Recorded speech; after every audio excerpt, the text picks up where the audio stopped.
রঘুনাথপুর শহরের ১ নম্বর ওয়ার্ডের বাঁকুড়া রোডের একটি ভাড়া বাড়ি থেকে এক মহিলার গলা কাটা দেহ উদ্ধার হয়েছে। মহিলার দেহ উদ্ধারে এলাকায় ব্যাপক চাঞ্চল্য ছড়িয়েছে। পুলিশ সূত্রে জানা গেছে মৃতার নাম মামনি দুবে, বয়স ২৭।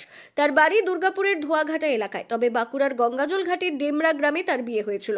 সম্প্রতি তার স্বামী রঘুনাথপুরে একটি বেসরকারি স্টিল কারখানায় শ্রমিকের কাজে যোগ দেয়, তাই স্বামীর সাথে রঘুনাথপুর ভাড়া বাড়িতে থাকতো। তাদের একটি পুত্র সন্তানও রয়েছে, তবে বর্তমানে পুত্র সন্তানটি মামা বাড়িতে থাকায় মামনি দেবী বাড়িতে একলাই ছিল।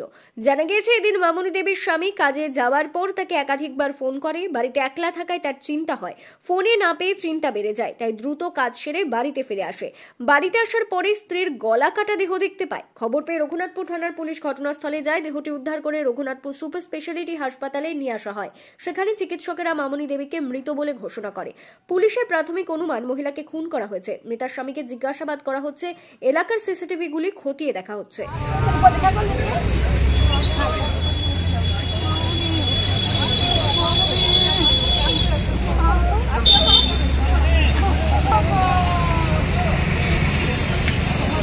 মানে দু লোক এখানে থাকতো ভাড়া বাড়িতে, জয়াবু কাম করতো।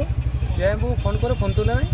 জয়াবু আসে চেক করে, তখন দেখছি যে শত্রু ছিল একজন, সে আসছিল বাড়ি থেকে যাচ্ছিল।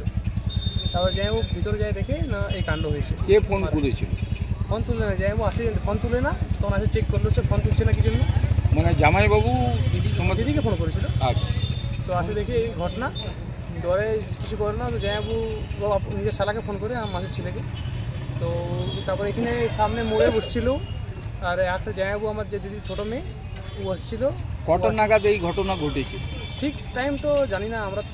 আপনারা কটার সময় খবর পেলেন? ওই ২:৩০টার সময় খবর পেয়েছি। যে এসেছিল ঘর থেকে বেরিয়ে গেল, সে কে ছিল? ওটা ছিল শত্রু ছিল, ওটা ওর জান পেজানের লোক ছিল বাইরে। কার? জয়াবুর দোস্ত বন্ধু ছিল। মানে বন্ধু ছিল? হ্যাঁ, বন্ধু টাইপের ছিল। তো যে মারা গেছেন ওনার নাম কি? ওনার নাম মামনি দুবে। ওনার বয়স কত? ২৭-২৮। ওনার হাজব্যান্ডের নাম? আসলে দেবাশিস দুবে। বাড়ি কোথায় ওনাদের? ডামরা। আর মেয়েটার বাপের বাড়ি? ধোয়াঘাট। আপনার পরিচয়? আমি, আমার দিদি হচ্ছে, আমি ওর মাসির ছেলে। কি নাম? অভিষেক পান্ডে। বাড়ি কোথায়? বোকারোতে। কি চাইছেন আপনারা এখন? জাস্টিস চাইছি।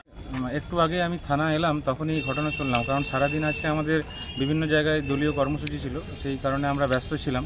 হঠাৎ থানাতে এসে আমি শুনলাম যে রঘুনাথপুর বাঁকুড়া রোডে যে পেট্রোল পাম্প রয়েছে, তার পাশাপাশি কোথাও একটা দোতলা বাড়িতে যাদের এই ঘটনা ঘটেছে তারা ভাড়ায় থাকতেন।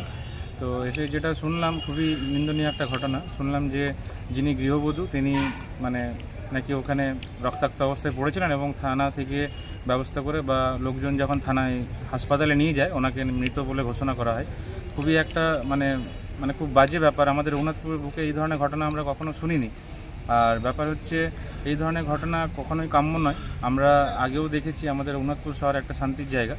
তো যাদের বাড়ির মেয়ে গেছেন তারা তো খুব কষ্টের মধ্যে রয়েছেন, কিন্তু আমরা বলবো যে এর আগেও কিন্তু আমাদের রঘুনাথপুর প্রশাসনের তরফ থেকে এই ঘটনাটা এখন অনেক তদন্ত চলছে। আশা করছি যে দোষী সে তাড়াতাড়ি শাস্তি পাবে, বা আমরা দাবি করছি যেন সে তাড়াতাড়ি শাস্তি পায়।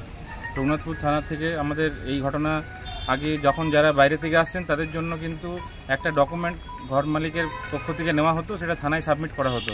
তো আমি আবারও বলবো আমাদের প্রশাসনকে যে এই এই সিস্টেমটা যেন আবার তারা চালু করেন, কারণ আমাদের রঘুনাথপুর ইন্ডাস্ট্রিয়াল বেল্ট, বাইরের অনেক মানুষজন এখানে কাজ করতে আসেন। তো সুতরাং বলবো যে যারা এখানে আসছেন নতুনভাবে ঘর ভাড়ার জন্য বা কিছু, তারা যেন নিজেদের ডকুমেন্ট সাবমিট করেন ঘর মালিককে, এবং সেই ঘর মালিক যেন থানাতে এসে সেই ডকুমেন্টগুলো সাবমিট, যাতে থানা বা প্রশাসনের কাছে একটা যাতে এই ধরনের ঘটনা না ঘটে, এই ধরনের ঘটনা যেন না ঘটে, বা তাদের কাছে যেন একটা ডকুমেন্টস থাকে যে না, বাইরের লোকজন যারা এসেছেন তারা এখানকার বা এই এলাকার, তাহলে কি বুঝতে সুবিধা হবে। তাহলে এই ধরনের ঘটনা আশা করছি কিছুটা হলেও কমবে, কারণ এটা খুবই একটা নিন্দনীয় ঘটনা আজকে যে ঘটনা ঘটে। আপনার পরিচয়? আমার নাম অমিত কুমার বাউরি, আমি রঘুনাথপুর শহর তৃণমূল যুব কংগ্রেসের সহসভাপতি।